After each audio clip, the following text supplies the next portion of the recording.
Hi guys and welcome to another Dragonheir Silence God video. Guys, today's video could be titled probably something like My Tower Odyssey, because getting this video out in itself has been a challenge. I've recorded this video 3 times already. The first time this morning at 6 a.m. I forgot to turn on the mic, so that's on me. The second time I've recorded, edited and tried to upload the video, and YouTube for some reason was not taking it. So I had to come back today after work and record it again. But in the end, I'm happy I waited to publish the video and I actually re-recording it because I have some better and more exciting news to share with you compared to what I had this morning.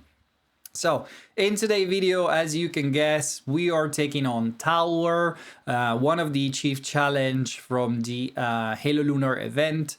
Is the poison defense champion that takes damage from lightning. It is quite challenging, but luckily enough, one of the best content creators that covered this game, which is Scratch, has came up yesterday with a strategy and a placement that is really interesting. So this video is not going to be an in-depth guide on exactly everything you need to do on this champion. I'm just going to quickly go over my gear, my placement, my timing and everything. If you want more details, you can jump maybe at the end of this video and watch Scratch video that's going to show you exactly what to do with everything. Use different champion than me, so you can see a different composition, some alternative for the champions here, and a slightly different placement. That for me did the trick. I don't know if it's just luck, but I've exchanged 2 champions and I finally unlocked those last 3 to 4 millions that I was not able to do before.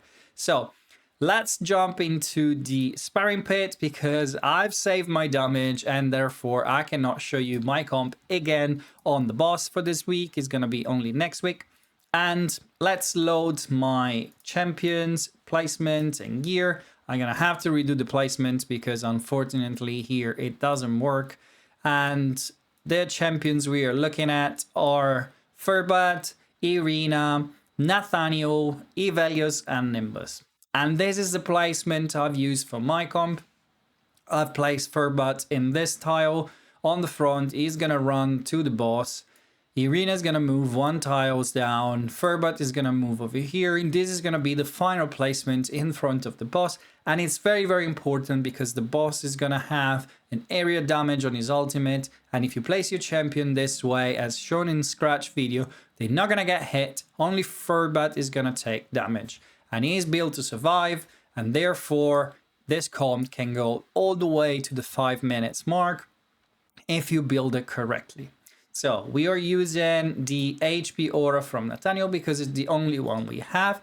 But if we had Iola instead of Irina, I will use the attack aura from Iola.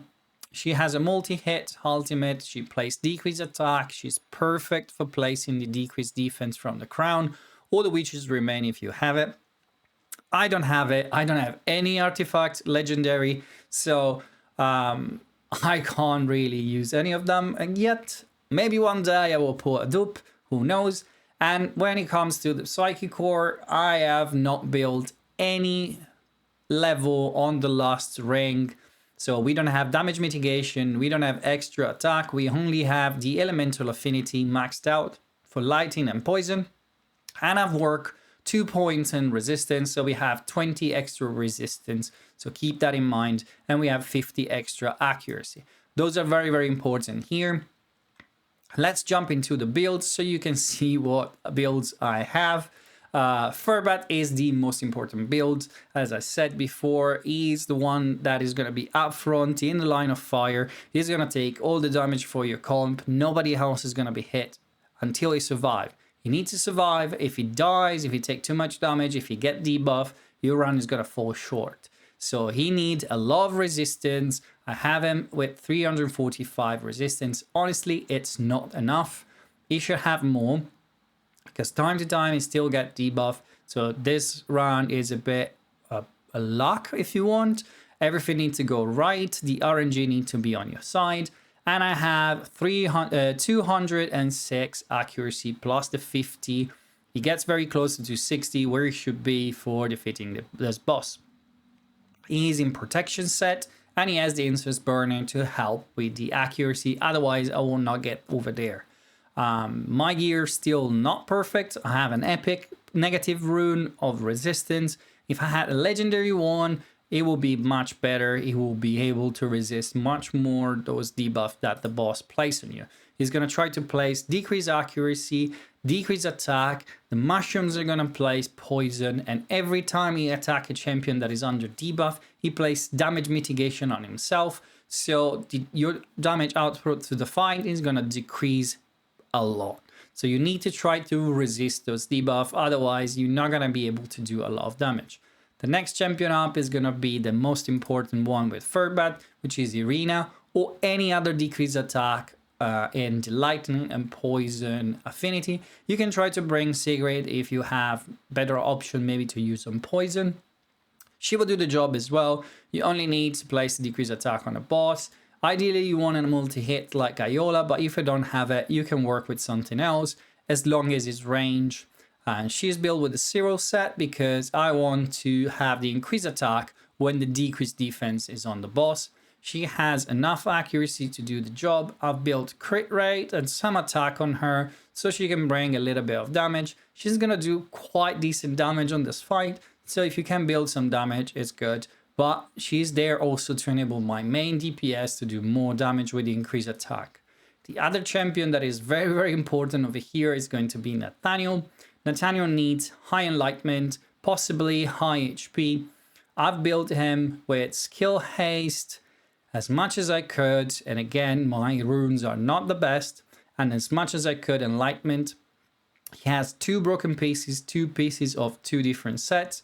He has 2 pieces of Cyril and 2 pieces of Emperor to get that skill haste and try to circle back to the shield and heals much often as possible.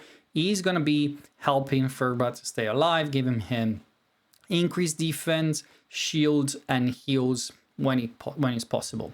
The positioning is a bit weird. It doesn't really debuff him because of the positioning as set. That cross is not going to hit Furbat, which is going to be placed outside it. So we can't really do anything about it. The 2 damage dealer I'm bringing here are going to be Nimbus and Ivelios. Now, Ivelios is a legendary, and I understand that not all of you are going to have it. But again, if you go watch Scratch video, he's done this job with Vanni. Granted, he had some affinity build up for the last ring, which I believe is going to give you a little bit of edge in terms of damage and possibly in damage mitigation if you invested in lightning and poison. I didn't so far, as I said before, so I had to bring as much firepower that I can. And Ivelios, obviously, it's my best range dauntless damage dealer. I've built him with high attack and as much enlightenment as I could. It's not much, but it is all the enlightenment I can put on him. He has the RP nails because he's going to deal more damage through his passive. That's what is matter on him. He needs to have that artifact over here because it's going to fire off that ultimate, that passive very, very often. And especially when Nimbus is going to use his ultimate, he's going to fire off the passive a lot. Now, he brings some damage also with his battle skills and ultimate. On the ultimate, he can ignore completely the defense. But because we're not building a lot of crit rate and crit damage, the attack can be very off on that skills. We're trying to hit a lot of damage on the passive, which is basically doing derivative damage, and that's why you need attack and enlightenment.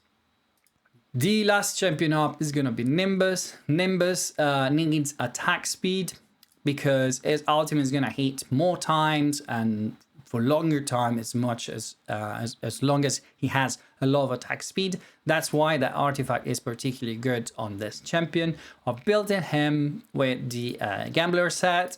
I'm trying to fire off as lot of attacks as possible, and those are going to trigger the basically 3 set piece, which is going to get the 5% target match HP, hopefully, and that's where his damage is going to come from. He has decent crit rate, he has decent crit damage, and decent attack. He's going to do a lot of damage. Let's have a look at the timing, so you see also what I'm doing over there. I am placing Furbat at 13 seconds with 20-second rotation. He's going to place the decrease attack just before the boss ultimate, a little bit before the boss ultimate, but I am starting to work on a 20-second rotation with Irina, doing it at 23 seconds, because in this way they're going to basically take turn and put that decrease attack on through the entire fight. So it doesn't matter where he falls, they're always going to be up as long as they don't get resisted. And if they get resisted, guys, just press reset and restart your fight, because probably it's going to end very, very quickly. Now, Nimbus is going to fire off his ultimate at second 24, 1 second after Irina, and he's going to stay on 20 seconds. I want him to place those hits that are going to trigger Ivelia's passive right after Irina, hopefully when she plays the decreased defense on the boss. And if that happens, we're going to get a lot of damage out. Now, as I said, I don't have the Psychic Core build up. If you invested in Lightning and Poison, you can probably scale down this comp, get maybe Fanny, get another range damage dealer instead of Ivelios. Your gear doesn't need to be so good, even if mine is not that good, to be honest. And you probably need a bit less of RNG to be able to do 22 million. But let me put in the background the fight right now, because finally, after a long day of trying, and I'm gonna probably show you some of the screenshots of all the try that I did. I started from 19 millions, I was getting to 19 millions, and I was like, oh Jesus, I can't get close to 22. What am I doing wrong? I start moving gears and different sets. I had Ivelios with the set that basically ignore defense with the derivative damage. I then decided to try to switch to the Inventor set and see if I was getting more damage, and I've noticed a damage increase. I start moving other pieces around, I moved the timing here and there, and then I got it up to 21 point something million, 21.7 I believe, or around 21 million. And I was starting to get so frustrated because I couldn't get those 22 million, and I really wanted to get this comp to work towards the 22 million. And finally, just before I turn on the camera to record this video, I finally got those 23.8 millions, and I've been so happy that I didn't thought twice and I saved the damage, and I'm gonna say goodbye to this boss till next week. I am really happy. This is the second boss that I can hit above 22 million. The first one was Alton. I've done a video last week when I'm basically doing more than almost 30 million. My best score has been 30 million point something.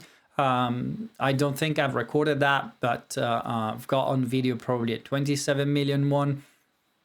The comps for that boss is also made with only epics, no legendary artifacts, and it's probably quite replicable from you. You can copy that comp and get that 22 million quite easily, honestly, because Ice Blast is so broken this season that if you're not invested on that, I don't know what you're doing. Hopefully you get that Gurtin and Bleeding. If you don't have them, I think Sadik can do very comfortable damage compared to Gurtin. Maybe not as much, but close to it. Anyway, if you haven't seen it, you should go and see that video. I'm probably going to put the link, or I already did put the link on this video up below. And I just want to remind you also that you don't need to get so wrapped up like I did in trying to get those 22 million. I love this game. I'm trying to do videos for you guys and trying to make guides and everything. So for me, it was very important to get to that 22 million because it gave a different perspective. But if you can't reach the 22 million, you can get away with 11 million as long as you do all the bosses every single week. Last week, we've been quite lucky. The developers give us some gift because the bosses were bugged. So we got some extra points over there, making the chase of Ardred much easier. I'm going to put on the screen a simulation that I'm going to show you basically if you hit one boss only for 22 million, two bosses for 11 million, and you do every single event and you pull 40 dices, you can get on the other three bosses you can get away with 7 million each, which shouldn't be that difficult. Now, some of them feels quite overtuned, like Losenia. I don't even know where to start to do a guide on that. I've tried different things, but nothing seems to work against that boss. But it's probably going to be possible to do at least 11 million on some of the others, and that will bring you to the 200 points you need to get Ardred. And I'm sure that if you are in the chase for Ardred, you really want that champion. She is absolutely incredible. She's going to probably change your account no matter where you are in the game. And so let's keep chasing that champion. Let's try to get 22 million every single week, so on every single boss. If it's not possible, well, we're going to be happy with 11, I guess. But for now is everything, guys. I'm going to jump back in the game and start testing something else on Irzilas, which should be the next boss app for the guide. And I see you soon with another video about Dragonheir Silence God.